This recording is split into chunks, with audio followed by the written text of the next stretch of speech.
And so that's how the song kind of came about. It's the opening lines are, get a house on a hill, make a whole lot of money, that's when I'll be okay. Yeah. But then it started to ask myself, like, okay, like if I get that, will I be okay? Is that it?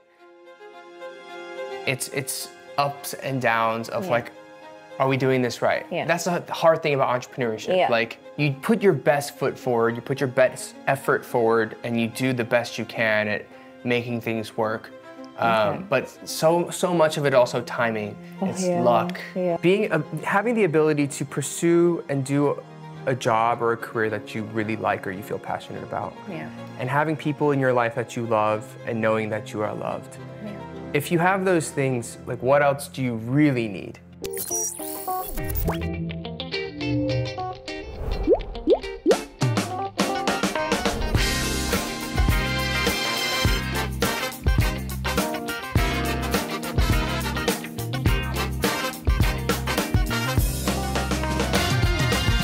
Welcome to Ngobrol Sore Semaunya with me, your host Putri Tanjung. Today's Ngobrol Sore Semaunya episode is super special because our guest star came all the way from South Korea, and we're truly lucky to get a chance to have a conversation with him. Please welcome the amazing, multi-talented singer, songwriter, and entrepreneur, Eric Nam. Thank you. Hi, Putri. How are you? I'm good. Nice to meet you. Nice to meet you. Thank you. How's life? It's going great. Great. It's busy, but very blessed and thankful to be busy and working. Thank you. I'm so excited. But first, before we get to know you further, let's play a game. Okay, let's do So it. we can warm up. Let's do it. Right? So the game is rapid answer. Oh gosh. So I will give you several questions and All you right. just have to answer with the first thing that comes to your mind. Got it. Are you ready? Yeah. Describe yourself Oh. in one sentence. In one sentence? Yes. I am a hyperactive, ambitious, entrepreneurial, Wow. single songwriter, actor, activist person. Wow! Yeah. That's so good. Thank you so much. Okay, so the next one. 3 Indonesian words that you know. Oh gosh. 3 Indonesian words that you know. I'm so in trouble. Terima kasih. Okay, 1. Makasih. Okay, I'll give you that one. Last one. Nasi goreng. Okay. It's so okay, bad. okay. I know. Okay. You know I love you in Bahasa? No, what is it? Aku cinta. There's something. Kamu. Yeah! It's been a while. It's been a while. It's been a while, yeah. It's been a while, That's the okay. thing with language. If you don't use it, you forget it. I agree. You know? So, what's the 3 biggest fears? 3 biggest fears. Rats. Oh, Hate rats. okay. Terrified. Like the white one, the black any one? Any rodent. Immediate gag reflex. Okay. Heights? No? No, I don't really. It's literally just Rat. rats. Okay. Like, there's nothing else that gets me as Spiders? No, No? I'm fine. Snakes, Okay. I'm fine. Okay. Climate change. Oh yeah, that's scary. That's like actually, That's scary. it's like a big scary thing for me. That's like Climate change. That's so scary. Rats. Okay. One more. And when my mother is angry. Oh yeah, true. For everybody, no? Okay. Your love language. My love language is, I think, time. Quality time. Quality time. Yeah. Okay. If you had to choose, be an artist or an entrepreneur. Ooh. That's hard. That's very hard. That's very hard. I would still say be an artist. Okay. Why is that? Honestly, I think they're very similar. Yeah. I think they're just different in terms of output. Yeah. It's the same amount of work and effort. I'd almost say being an entrepreneur, there's more like clear steps to the process. Yeah. And you also need to be creative. You have to be creative to have a good business. Exactly. I think on the other side though, as an artist, it's more expressive. Yeah. And it's more, I don't want to say creative, it's more expressive in how it's put out into the world. So be it a painting or a piece of work or a song or a movie. And that's just a little bit more interesting to me. That's the only reason why. Okay. They're very similar. So artists. Yeah. Okay, next question. Describe your version of a perfect day. I wake up and the temperature in my room is perfect. It's not hot. It's not like not not that too cold. Okay. It's just perfect. You know that perfect sleeping temperature? So it's like what, 20 It's like degree? 19. Okay, 19. 19 is like, I think, great. Okay. And you wake up and you have a nice cup of coffee, Okay, black coffee. and then you can do whatever you want. That is literally my perfect day. I agree. It's not even, I go to the park, I go have a meal, I call up a friend, I go on it's literally the ability to wake up and say, I can do anything I want today. And that is a perfect day. Because Okay. then I can say, oh, I get a massage, I'm gonna watch a movie, whatever. Okay. But having that freedom to me Yeah. is a perfect day. Okay, so a good temperature and a good cup of coffee. Coffee and freedom. Yeah. Very Okay. simple. A song that currently keeps repeating in your head. Oh gosh, right now? Is it your own song? Yeah. Wait, when is this coming out? When is Is this it coming? House on a Hill? No, wait, when is this Okay. coming out? Is this soon? When is this Yes, coming out? next week. Next week? Yeah. Should I spoil the song? Yes. There's a new song that's coming out August 11th or 12th. I don't know what. Ooh. It's called Don't Leave Yet. Don't leave it. Okay. Yeah, and that is it. That is like the summer kind of dance vibey song. Oh, fun. So House on a Hill is the first single. This is a second Second single. and that's why it's stuck in my head. Yeah. Great. You want to hear it? Yes. Can I? Can we? I'll sing it for you real Okay, quick. just like a bit.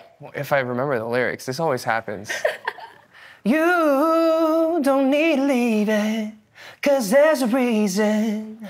You just wanna dance, dance. You could something. I don't know. There we go. Something like that. Something like that. I haven't sang it live. That was the first time I sang it for anybody. Thank you. So yeah, that's we feel why. very special. Yeah, I'll play for you later. Okay, great. Cannot wait. Okay, your favorite Indonesian food. My favorite. Please don't say Indonesian- nasi goreng. This is such a cow. I was say rendang, but we went to this restaurant where it was like, remember, it was all the plastic, and Plastic. Nasi padang. maybe I think it's nasi padang. Yeah? No? Okay, it's okay. We're gonna so, say na- rendang? we're gonna say rendang. Okay. I mean, it's so boring. I mean, I'm so satay, nasi goreng, mi goreng. There's so many foods, guys. Just I like all of it. Oh, you like spicy stuff? I can do some spicy. do spicy? I can't do a lot of spicy, but I can do some spicy. Can you do Okay. spicy? I love spicy. Really? Yeah. How spicy? Like super spicy. Like death spicy? Like death That's spicy. scary spicy. Yeah, I like scary spicy. Okay, one thing that you are grateful for today. One thing that I'm grateful for today is you. Aww. This conversation that we're about to have. Thank you. I'm super excited. Likewise. So, by the way, congratulations on the newest single, Thank you. Thank you very much. The House on a Hill. Thank you. I like the song. Thank and I you. like the single cover. I love the visual. Oh, thank you. It's made by my friend, Naufal Abshar. you friends with Naufal as well? Yeah. Okay, yeah. Well, how was the collaboration process between you and Naufal? So Naufal and I, we met for the first time in April. I was Okay. actually going to... This year? This year. Oh. We met in person in Okay. April. We connected online last December. Okay. Because I was here in Jakarta, and I saw some of his exhibitions and his art. Like, oh, this Yeah. is really nice. With the haha. yeah. Yeah. And Signature. then we just kind of like, he was like, oh, I have this show in LA, come by. So I went to see it. And it was actually, I went to say hi, and then I went straight to Coachella from the gallery. Fun. Yeah. Fun. But anyways, that's his. But he With was like, him? No, no, right? no. Okay. He was like, I'm staying here with my pieces. I was like, I'm going to Coachella. Goodbye. But we met, and he was like, oh yeah, like I've done like some art, like stuff for some other Indonesian singer. Yeah. If you ever want an art cover. And then as I started to think about this album and like what I wanted to do with it, I thought of Naufal because I wanted to create something that looked and felt very different from what I've done Yeah. traditionally. Yeah. And also I wanted to give people the opportunity to interpret House on a Hill, the song, in their own way. Yeah. And so I sent him the song and the lyrics, and then he sent back 3 different versions of a painting. Okay. One was what you see right now, it's Yeah. a single cover. Another one was literally like a big, nice house with like a car in the front. Okay. And then another one was me reading a newspaper that's saying like Grammy Award winner, record breaker, blah, all these things. I'm like, oh, okay. But to me, I just really liked the visual of, you know, rich, expensive somebody sitting there having a nice meal, eating food, but ironically saying, what if I never fill up, kind of thing. And so it's very deep. Yeah. And so I loved it, and I'm super excited that we were able to do it together. I love it too. So can you tell me a bit about the behind the scene on the making of the single? Yeah. So I went house hunting, and yeah, I went house hunting. So where? In LA. In LA.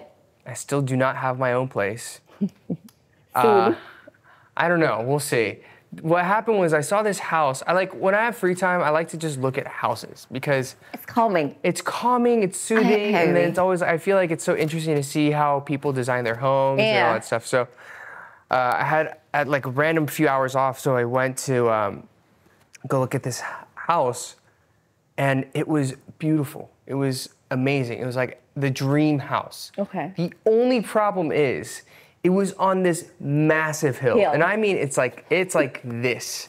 It's like you go up, you're driving up one side, and you can't see over. So you have to trust that the government put enough money into the roads, that the road is still there, and it's not a cliff. So I just go, and you go over, and there's a house in the middle of that hill. Okay. And I didn't end up getting it, but I started to ask myself, why do I want a house so bad? Like, what does a house signify? What does it represent? Is it happiness? Is it success? Is it status? Is it, you know, whatever it may be? And the answer is? And the answer is, we don't need anything.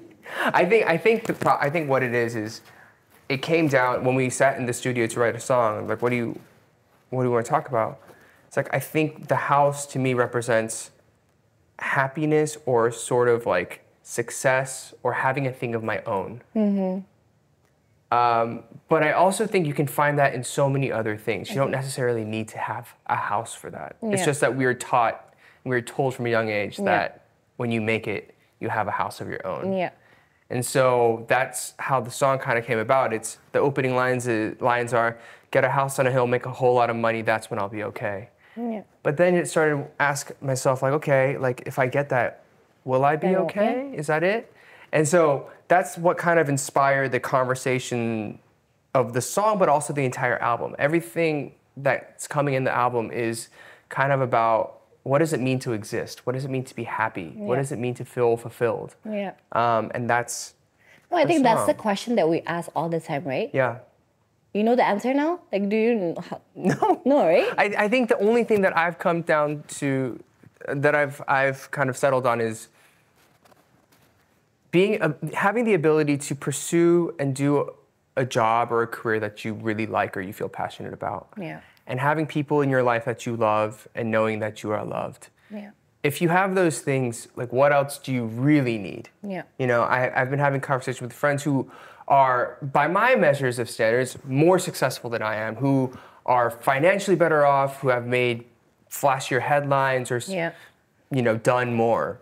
But, you know, do I need to have everything that they have? I think I should be able to be completely happy with what I already have.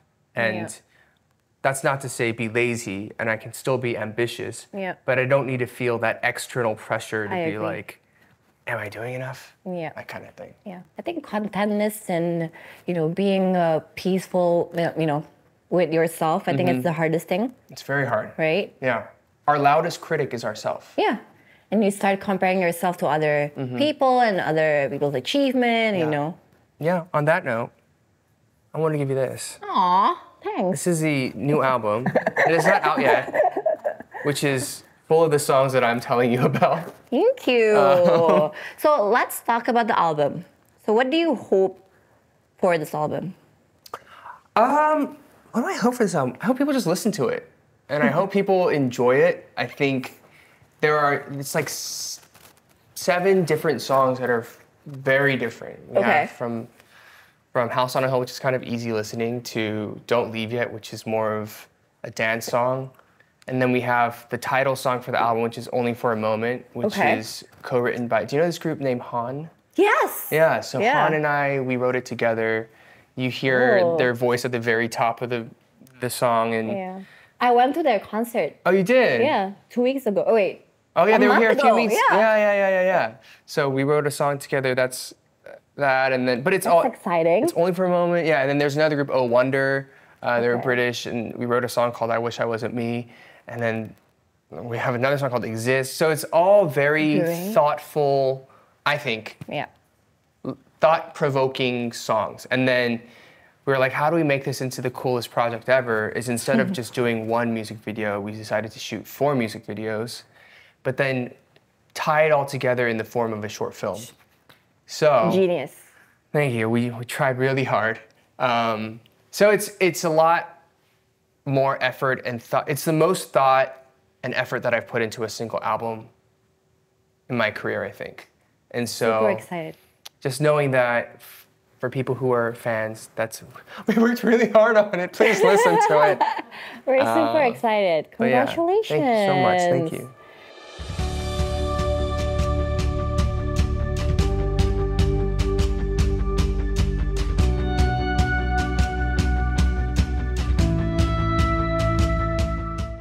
So let's flashback. Yeah.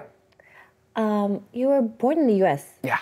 Right? And you work as a consultant in New York. Briefly. So I got the internship in Boston. Okay. And then I took the job offer, which was in New York. Fun. But before I started. How was that? Well, the 3 months in internship was like very hard. Traveling every week, working in really random cities across the US. Yeah. And then I got the job offer, and it was another existential moment of like, I have everything that I've worked for my entire life. Yeah. Went to school, got the grades, got the job, get everything. But is this what I really want?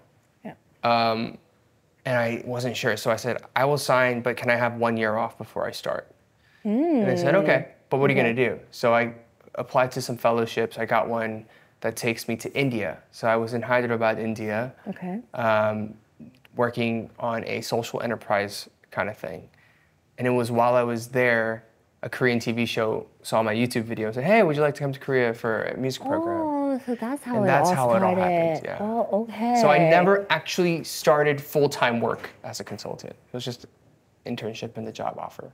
So I'm actually very curious, like what's the biggest difference between the first time when you entered the creative industry in South Korea and how it is right now? Ooh, I mean, I think it's grown a lot. Yeah. It's changed a lot. It's, I think the system's changed in that it's now more artist-focused and label-focused. Okay. Before, yeah. I think it was very reliant on major broadcasting networks. Yeah. So if you're gonna get big, you have to be on all the TV shows. TV, yeah. Now it's all YouTube, it's all digital, so we don't rely so much on the broadcasting networks or the, traditional forms of media. So it's kind of the same, like Indonesia. Yeah, which I think is good because then it gives artists and labels a little more freedom.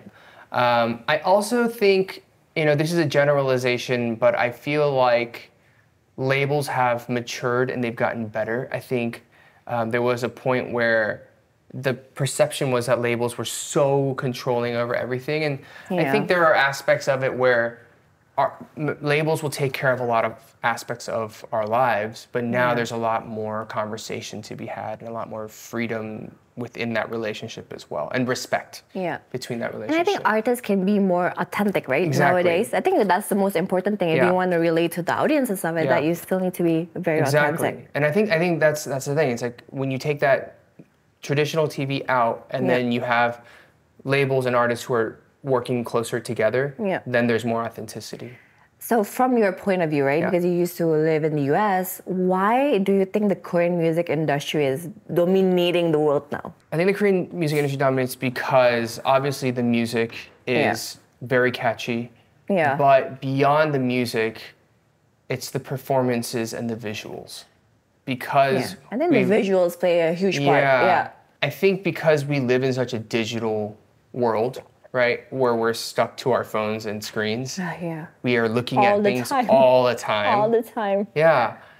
I think Korea is really good at elevating small details and has a specific eye for perfecting production. Oh, agree.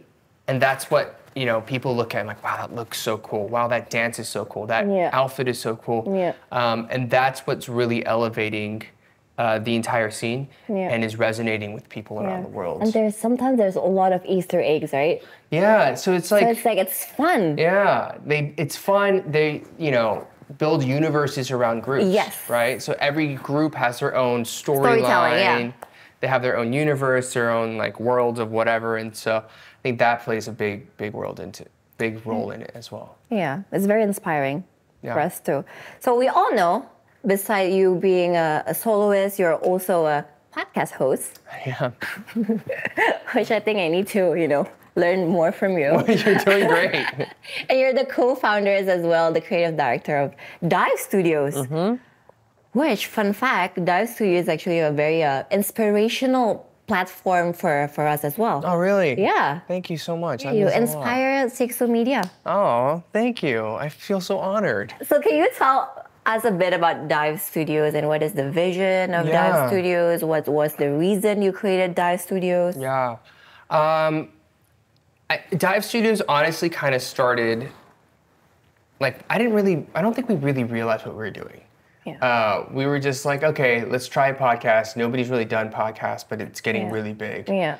And for a long time, I had been looking for a way to connect with fans in a way that I could control better. Because again, up until this point, it was mainstream TV, and that was the only way. And I was like, okay, we should invest into YouTube. We should invest into podcasting in the same way we do social media, because that's going to be the future of how we connect. So my brother and I, Brian, we just did an episode of a podcast, and then it did really well on Apple Podcasts and Spotify. It just shot to the top of the charts. Okay. And we're like, oh, this is kind of crazy. We don't really know what we're doing, but people are listening. Yeah. And so quickly we started to make it better and better. And then we had friends who joined us. We had Tableau with Epic High join. We had, at the time, Jay, Ege of Day 6, Jamie, Park. We have all these different friends who started to want to create shows with us. And that kind of grew and grew and grew. And that was almost exactly 4 years ago when I first started on my kitchen counter with just a microphone. Yeah. And crazy. I know, it's really kind of crazy because I think when we started, we're like, maybe this becomes something, maybe worst case, I'll have a channel to connect to my fans on a deeper level. Yeah. Not realizing that we would have, millions of listeners around the world and viewers around the world. And it's been cool. It's been really cool. Great. So Dive Studio, you guys have so many IPs. How many shows you have now? How many podcast shows you have now?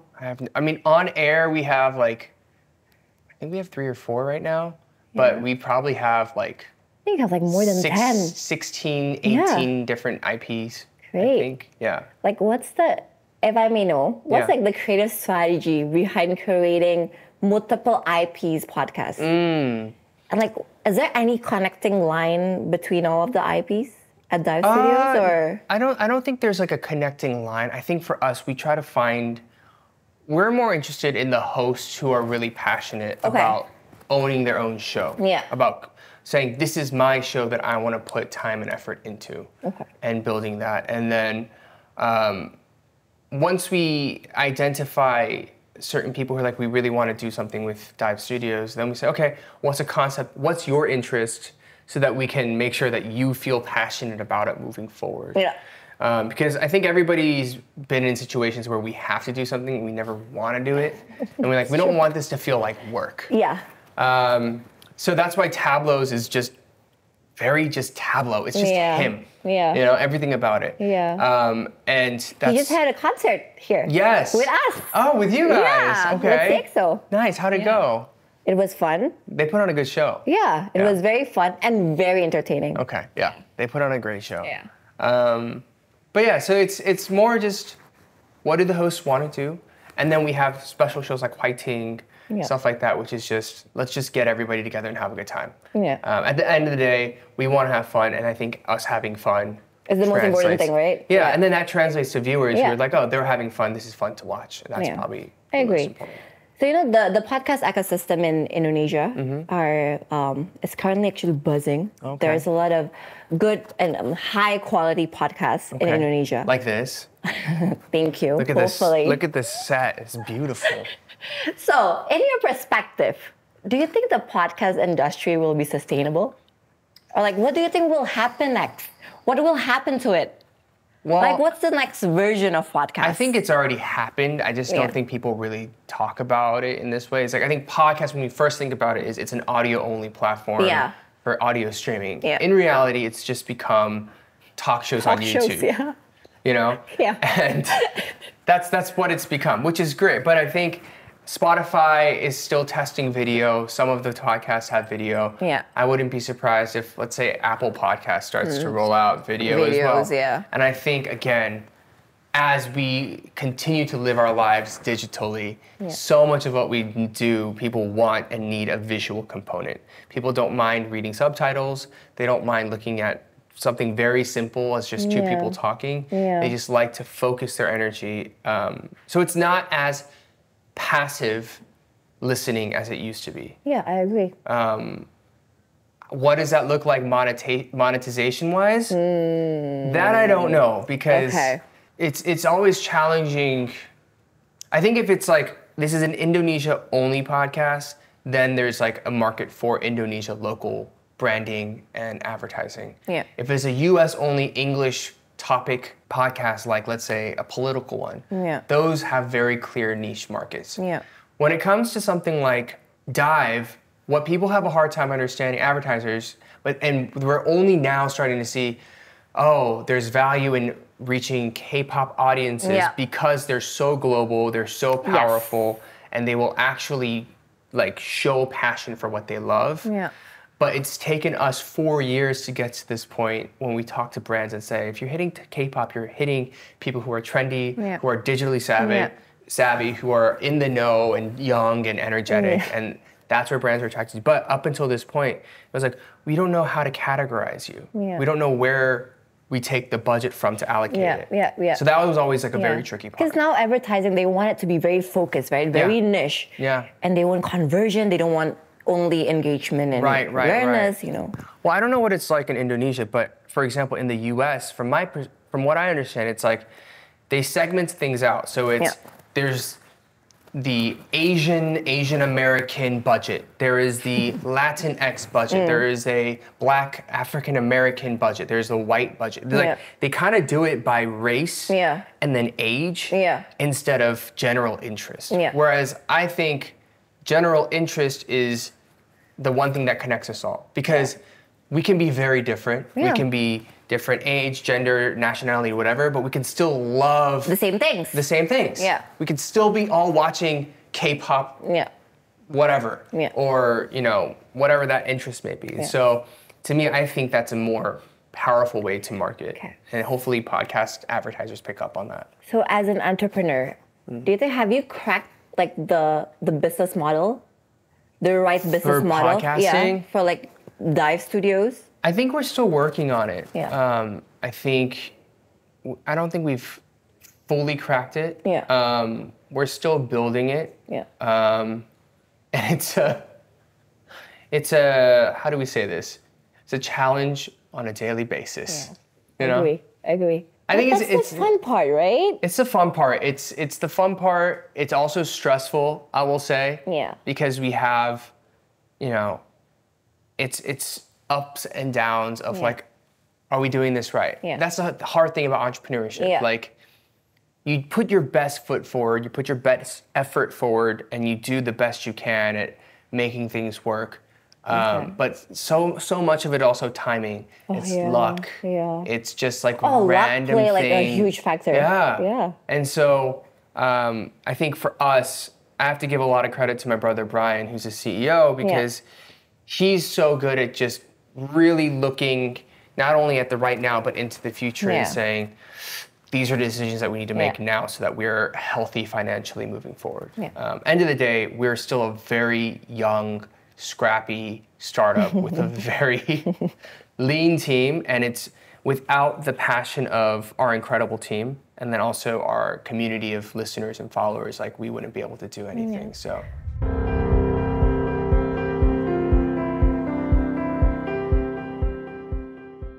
Wait, talking about your brothers, how's working with a family member?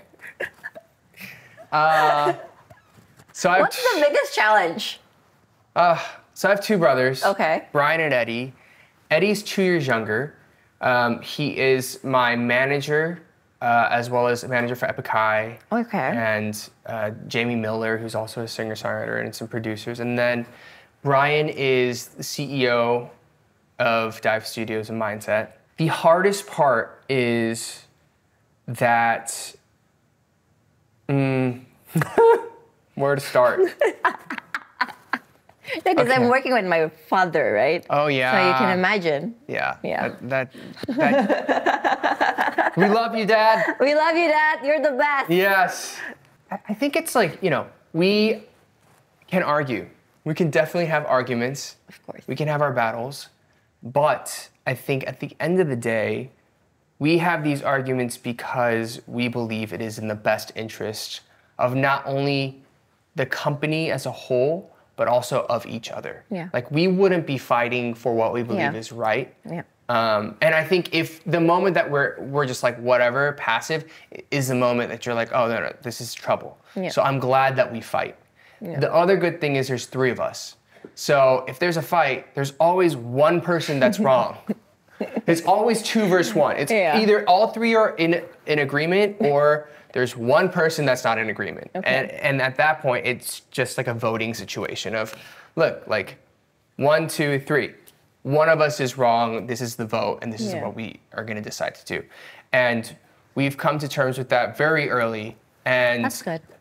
The only part that's really hard, I think, is because we work together on everything, there's not enough time for us to just be brothers and just be family. Yeah. And we have to really try to make an effort to just put things down and say, okay, like, let's not talk business. Yeah, oh, I can imagine. Yeah, let's just be brothers for like a few hours. Just like at least a few hours. Minutes. Yeah. Let's not talk business during dinner. Yeah. That kind of thing. I can imagine. But at the end of the day, very blessed and grateful that, I have 2 business partners who are incredibly hardworking, trustworthy, and I wouldn't ask for anyone else. Yeah. Great. So what's your biggest dream for Dive Studios? What's next? Ooh, so we are launching more shows. We have some new shows coming. This is out next week, right? Yes. So I can happily share that one of our newest shows are with 2 members of NCT. Ooh. Yeah. So we're very excited for that. It's called Unbelievable. Okay. And it's going to be a really fun show. I shot one of the early tapings of it, and it's a lot.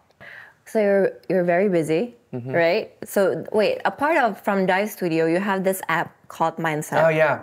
Right? So it's basically a mental health kind of app? Yeah, so it's, from all of the stuff that we do on the Dive Studio side, it's like all fun, lighthearted. Yeah. But we realize that there's a need for a space for serious conversations to be had. Yeah.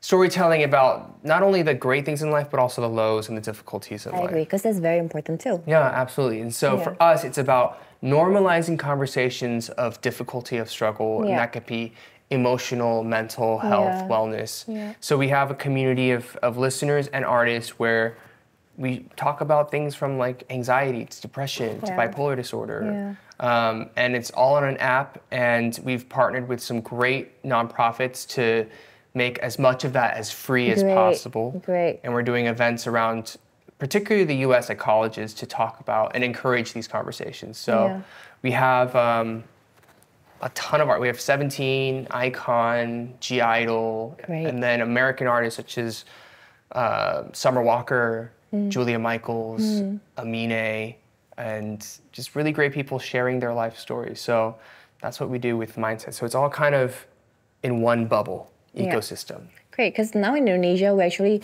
talk more about mental health nowadays. Now it's becoming our regular conversation. Right, It's becoming very important topics.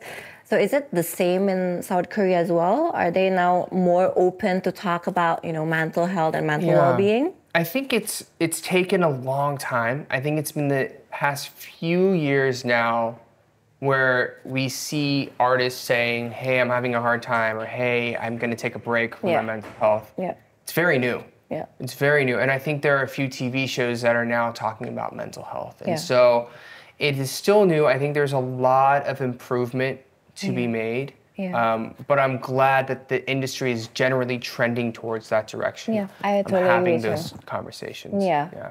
So as for you personally, how do you maintain your mental well-being? Ooh. Right? Especially in this era where, social media, where we often compare ourselves to others, feeling insecure all the time. Right. Well, first of all, with social media, I think we only see what people want us to see on social media. Yeah. We see only the highlights, the best parts of a certain person on social media. Yeah. And so I think that's always good to keep in mind. So when I see people's posts, I'm like, that looks cool, that looks cool. I was like, yeah, but this is like literally the highlight of your life. of their life happening. It's a highlight reel. So we're not seeing the difficulty, the horrible anxiety, the self-doubt, and all that stuff that everybody has. Yeah. We all have it. Yeah. For me, I think how I deal with it is I've come to a point where I try to stay as in tune with myself as possible. Yeah. I do a lot of checking in with myself on a daily basis. That's important. Yeah, am I tired? Am I exhausted? Am I stressed? Yeah. Am I anxious? Yeah. Do I feel lonely? Do I feel depressed? Like whatever it may be. And I think I try to answer it immediately. Like what led me to this point? Okay. And identifying those triggers or those marks and saying, what can I do to feel better? Usually it's going for some sort of workout, having a cup of coffee or tea and just like kind of meditating or just sitting for a while. Yeah. Sleeping. Oh, sleeping. Sleeping is so important. Like a good quality of sleep, right? Or even a nap. Yeah. So important. But for me, because I've been doing this for over 10 years now, I think I've gotten to the point where I can realize, okay, you need to slow down. Yeah. Take a break, take a breather, and like reset. Yeah.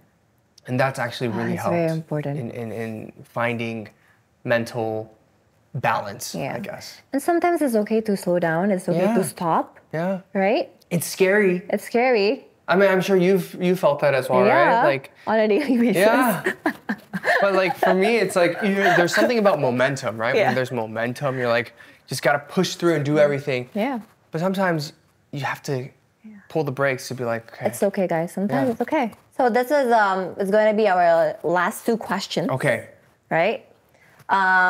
What's next for you? Like, what else will you pursue in the future? What are the big goals? Oh, the big goals. Like, do you have like a short-term goals or long-term goals? I don't know if I have like goals anymore.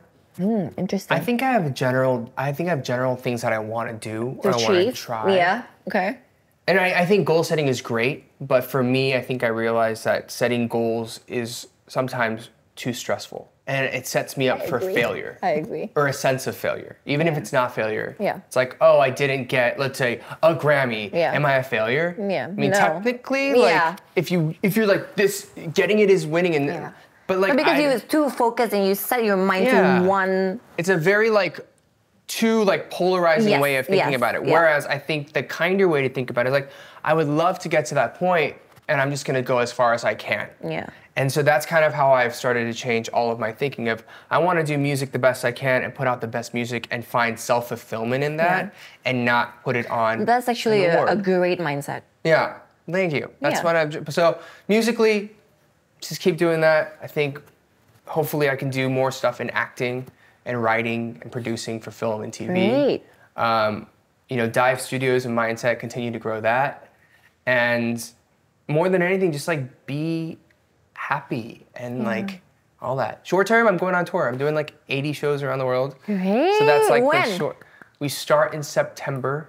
And we'll be my touring. birthday month. Oh yeah? Yeah. When's your birthday? Sorry? September what? September 22nd. Okay, happy birthday. 2 months ahead. Thank you. Thank you. You're the first.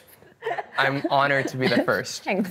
So let me remind you that this episode our conversation will be forever on our YouTube channel. Forever? Yeah, ever. Will be forever on our platform as well. Okay. CXO Media.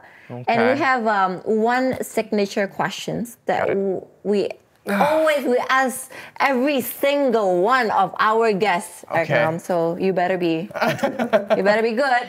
Okay. So picture yourself. Okay. Okay. Watching this episode again. 5 years from now. Okay.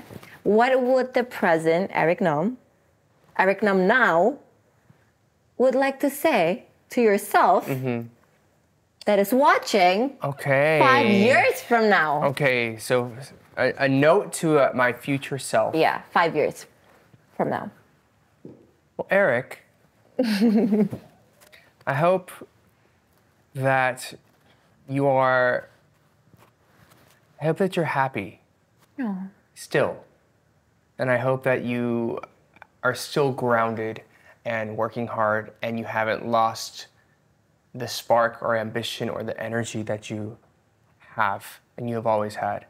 And I hope that you continue to invest into really good people and build strong relationships and that you are working out and that you are staying fit and you are sleeping and you are so jacked like a bodybuilder with 8-pack abs. And if not, that's fine. But more than anything, I hope you're happy and you're healthy. Great. Aww. super last question. Yeah. Are you happy? Am I happy? Yes. Okay. I'm happy. That's good. Are you happy? I am happy. Yeah. I'm still in the process. I'm not 100% happy. Yeah. I don't think anybody's 100% happy. Exactly, but I'm getting there. I don't think, I mean, that's it. I think life is a journey of finding happiness and fulfillment, you know? I agree. And there are days when we're so happy, there are days when we're not. But I think... That's fine, that's life, right? Yeah, if we're trending towards that general direction, that's the best that we can ask for. Yeah. Thank you so much, Thank Eric. you. Thank you everyone for watching. Please don't forget to always watch Ngobrol Sore Semaunya only on CXO Media. Bye everyone. Bye! On a hill, make a whole